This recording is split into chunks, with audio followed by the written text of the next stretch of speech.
మనలో చాలామంది parents doctor దగ్గరికి వెళ్ళి ఒకసారి దగ్గు మందులని అడుగుతూ ఉంటారు.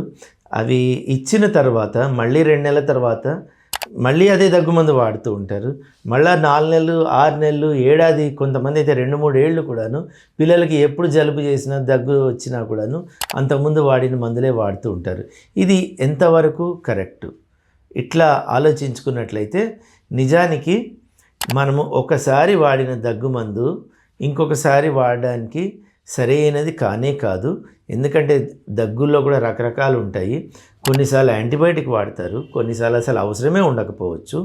అలాగే ఈ పిల్లల వయసు కూడా పెరుగుతూ పోతుంది. ఎందుకంటే పిల్లలు బరువు పెరుగుతారు, వయసు కూడా పెరుగుతూ ఉంటుంది.